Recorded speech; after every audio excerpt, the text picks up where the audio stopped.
Savitri tiffin centre एक खूप मोठं टिफिन सेंटर असतं, जिथे खूप सारे वर्कर असतात. काही वर्कर जेवण बनवण्याचे काम करतात, काही वर्कर डबे पॅक करण्याचे काम करतात, तर काही वर्कर डबे डिलिव्हर करण्याचे काम करतात. सावित्री टिफिन सेंटरची मालकीण सावित्रीचे वय 40 वर्ष आणि तिची मुलगी रेवती हिचे वय साधारण 22 वर्ष. एक दिवस सावित्री आपल्या राघव नावाच्या एका वर्करला सर्व कामे सांगून बाहेर जाण्यासाठी निघते. सावित्री जशी घराबाहेर पडते तसा राघव बघतो आणि हळूच सावित्री आणि रेवती जिथे राहतात त्यांच्या खोलीत डोकावून बघतो, तर रेवती आपले केस विंचारत असते.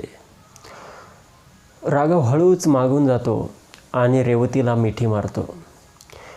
रेवती अचानक झालेल्या स्पर्शामुळे थोडी डचकून किंचाळी करते. बाहेर जात असलेल्या सावित्रीला ती किंचाळी ऐकू येते. तिला थोडा संशय येतो. रेवतीचा आवाज आला की सावित्री परत घराकडे यायला निघते. जेव्हा ती दरवाजातून आत बघते तर तिचा वर्कर राघव तिच्या मुलीला मिठीत घेतलेला असतो. हे बघून सावित्रीची तळपायाची आग मस्तकात जाते आणि सावित्री दोघांनाही बेदम मारहाण करायला सुरुवात करते. रेवती म्हणते, आई मी याच्यावर खूप प्रेम करते. राघव म्हणतो, मॅडम मी तुमच्या मुलीवर खूप प्रेम करतो. पण सावित्रीला हे बिलकुल मान्य होत नाही की एक आपल्याच कामात मदत करणारा नोकर आपल्याच मुलीसोबत. सावित्री दोघांना मारत असते आणि तेवढ्यात सावित्रीचा भाऊ म्हणजे रेवतीचा मामा तिथे येतो आणि सावित्रीला थांबवतो. सावित्री हे काय करत आहे? एवढं मारलं तर मुलगी मरून जाईल आणि मी चांगल्या प्रकारे ओळखतो राघवला.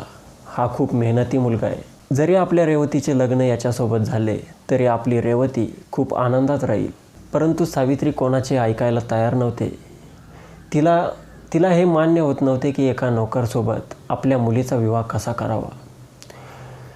ती परत त्यांना मारहाण करायला सुरुवात करते. परंतु सावित्रीचा भाऊ रेवतीला घेऊन तेथून निघतो आणि सावित्रीला सांगतो की मी रेवतीला थोडे दिवस माझ्या घरी ठेवतो, नंतर बघू आपण काय करायचे ते. त्यानंतर दुसऱ्या दिवशी सावित्री आणि विवेक नावाचा एक साधारण 45 वयाचा माणूस दोघांच्या गप्पा चाललेल्या असतात. सावित्री म्हणते की विवेक, माझा पती गेल्यानंतर एक तूच होता ज्याने मला सहारा दिला, माझी देखभाल केली. मला एकुलती एक मुलगी रेवती, पण ती नालायक निघाली. माझ्याच नोकरासोबत प्रेम संबंध ठेवते. आता मला तिच्याशी काही घेणं देणं नाही. जर आता माझ्या सर्वात जवळचं जर कोणी असेल तर तो तू आहेस. त्यामुळे मी ठरवलं आहे की माझी ही सर्व संपत्ती आता तुझ्या नावावर करणार आहे. तेवढ्यामध्ये तिथे रेवती आणि तिचा मामा तिथे येतो आणि रेवती आपल्या आईला म्हणते, वा आई वा, 20 वर्षाच्या मुलीने एका मुलासोबत प्रेम केले, ते तुला चालत नाही. आणि तुझे वय 40-45 असताना तू एका 45-50 वयाच्या माणसासोबत या वयात अफेअर ठेवते, हे चालते का? म्हणजे हे असं झालं, आईने केला तर प्रेम, मुलीने केला तर बलात्कार. वा रे वा. हे सर्व आपल्या मुलीच्या तोंडून ऐकून सावित्रीला खूप राग येतो.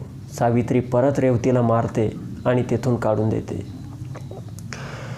तिथून बाहेर आल्यानंतर रेवती परत राघवला भेटते आणि घडलेला सर्व प्रकार सांगते. राघव रेवतीला समजावतो आणि म्हणतो, आपण परत एकदा मॅडमकडे जाऊ आणि त्यांना व्यवस्थित समजावून सांगू. जर त्यांनी ऐकलं तर ठीक. त्यानंतर राघव आणि रेवती परत सावित्रीकडे येतात. राघव सावित्रीला म्हणतो, मॅडम मी चूक केली, रेवतीवर प्रेम केलं आणि तुम्हाला सांगितले नाही, पण माझे तिच्यावर खरंच मनापासून प्रेम आहे. कृपया मला ॲक्सेप्ट करा. परंतु सावित्री काही ऐकायला तयार होत नाही. त्यानंतर राघव म्हणतो की तुम्ही तुमची प्रॉपर्टी या विवेक नावाच्या माणसाच्या नावावर का करतात? आजकाल कोणाचा भरोसा नाही. जर उद्या तुम्ही तुमची प्रॉपर्टी याच्या नावावर केली आणि याने तुम्हाला जर घराबाहेर काढलं, बेदखल केलं, तर तुम्ही कोणाकडे जाल? परंतु सावित्री कोणाचे ऐकत नाही. सावित्री राघवला म्हणते, 2 कवडीचा नोकर, तू मला सांगशील काय करायचे की काय नाही, आणि त्यांना बेइज्जत करून परत माघारी पाठवून देते. त्यानंतर ठीक दुसऱ्या दिवशी विवेक नावाच्या त्या व्यक्तीचा, ज्याचे सावित्रीशी अवैध संबंध सुरू होते, त्याचा घातपात होतो कोणीतरी त्याचा खून करतो. पोलीस खुन्याच्या शोधात असतात. पोलीस विवेकची कॉल डिटेल्स चेक करतात. विवेकच्या कॉल डिटेल्समध्ये सावित्रीशी त्याचे कॉन्टॅक्ट जास्त होत असते. पोलीस सावित्रीच्या घरी जातात आणि तिच्यापाशी चौकशी करतात. तेव्हा सावित्री पोलिसांना विवेकसोबत असलेले सर्व संबंध सांगून टाकते आणि त्याचा खून कसा झाला हे मला अजिबात माहीत नाही असं पोलिसांना सांगते. त्या घटनेनंतरच्या दुसऱ्या दिवशी रेवती आणि तिची मैत्रीण कुठे बाहेर चाललेल्या असताना 2 अज्ञात बाईकस्वार येऊन त्यांच्यावर ॲसिड अटॅक करतात. ॲसिडचे प्रमाण इतके भयंकर असते की रेवतीच्या मैत्रिणीचा हॉस्पिटलमध्ये उपचारादरम्यान गळ्यातील नळी जळाल्यामुळे मृत्यू होतो आणि रेवतीचा जीव डॉक्टर कसाबसा वाचवतात. जेव्हा रेवती शुद्धीवर येते तेव्हा रेवतीजवळ राघव असतो. राघव म्हणतो, जे झालं ते फार वाईट झालं. रेवती जेव्हा स्वतःचा चेहरा आरशामध्ये बघते तेव्हा तिला तिचाच चेहरा बघून भीती वाटते. रेवती खूप रडत असते. रेवती म्हणते, माझी कोणाशीही दुश्मनी नाही, पण कोणी माझ्यासोबत हे असं केलं. तिला राघव समजावतो आणि तिला तिच्या घरी म्हणजे सावित्रीच्या इथे घेऊन येतो. आधीच दुःखात असलेली सावित्री त्यांच्यासोबत बोलायला नकार देते, पण राघव सावित्रीला समजावून सांगतो की ही तुमची मुलगी आहे आणि तुम्हाला आम्ही दोघांनी ठेवलेले प्रेमसंबंध सहन होत नाही. तर ठीक आहे, मी रेवतीला सोडून कायमचा दूर जातो, पण तुम्ही रेवतीला सांभाळा. रेवतीला आता तुमची गरज आहे. जेव्हा सावित्री रेवतीच्या चेहऱ्याकडे बघते तेव्हा सावित्री खूप रडू येते. शेवटी असते तर ती तिचीच मुलगी. रडता रडता सावित्री राघवकडे बघते आणि म्हणते, राघव, काय आत्ता पण तू माझ्या मुलीसोबत लग्न करशील? त्यावर राघव एका पायावर तयार होतो. राघव म्हणतो, मी तिच्या मनावर प्रेम केलं आहे, तिच्या चेहऱ्यावर नाही. हे सर्व सुरू असताना तिथे पोलिसांची एंट्री होते. पोलिसांनी खुन्याला शोधून ठेवलेलं असतं आणि तेच सांगण्यासाठी ते सावित्रीकडे येतात आणि पोलीस म्हणतात की सावित्री मॅडम, राघव अगदी खरं बोलतोय. तो तुमच्या मुलीच्या चेहऱ्यावर नाही, मनावरही नाही, तर तो तुमच्या प्रॉपर्टीवर प्रेम करतो, तुमच्या संपत्तीवर प्रेम करतो. म्हणूनच राघवला जेव्हा समजले की तुम्ही तुमची संपत्ती विवेकच्या नावावर करणार आहे तेव्हा त्याने विवेकचा काटा काढला आणि त्यानंतर तो तुमच्याकडे आला रेवतीचा हात मागण्यासाठी, पण तुम्ही नकार दिला. त्यानंतर त्याने ही शक्कल लढवली की जर रेवतीचा चेहरा जाळून टाकला तर रेवतीसोबत या शहरामध्ये कोणी लग्न करणार नाही आणि सावित्रीकडे दुसरा ऑप्शन राहणार नाही राघव सोडून. झालंही तसंच.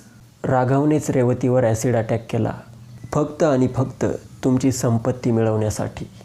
हे सर्व ऐकून रेवतीला खूप मोठा धक्का बसतो. रेवती राघवच्या सनकन कानाखाली मारते. त्यानंतर पोलीस राघवला अटक करतात.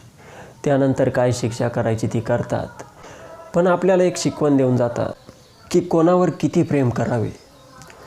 कोणी आपल्यासोबत प्रेम करतंय त्यामागे त्याचा काही हेतू तर नाही, त्यामागे काही मतलब तर नाही. हे सर्व आपण जाणून घेतले पाहिजे. प्रेमामध्ये कुठलाही हावरटपणा न करता आपल्या जोडीदाराला व्यवस्थित समजावून घेतले पाहिजे. कोणी आपली प्रॉपर्टी हडप करण्यासाठी तर आपल्यासोबत प्रेमाचे नाटक नाही करत आहे ना, हे समजून घेतले पाहिजे. हा व्हिडिओ बनवण्याचा उद्देश कोणाला दुःखी करण्याचा किंवा त्रास देण्याचा नव्हता, तर आपल्याला जागरूक करण्याचा होता. व्हिडिओ आवडला असेल तर लाईक करा आणि अशाच क्राईम स्टोरीज मराठीमधून बघत राहण्यासाठी चॅनलला सबस्क्राईब करा. भेटूयात पुढच्या व्हिडिओमध्ये. जय हिंद, जय महाराष्ट्र.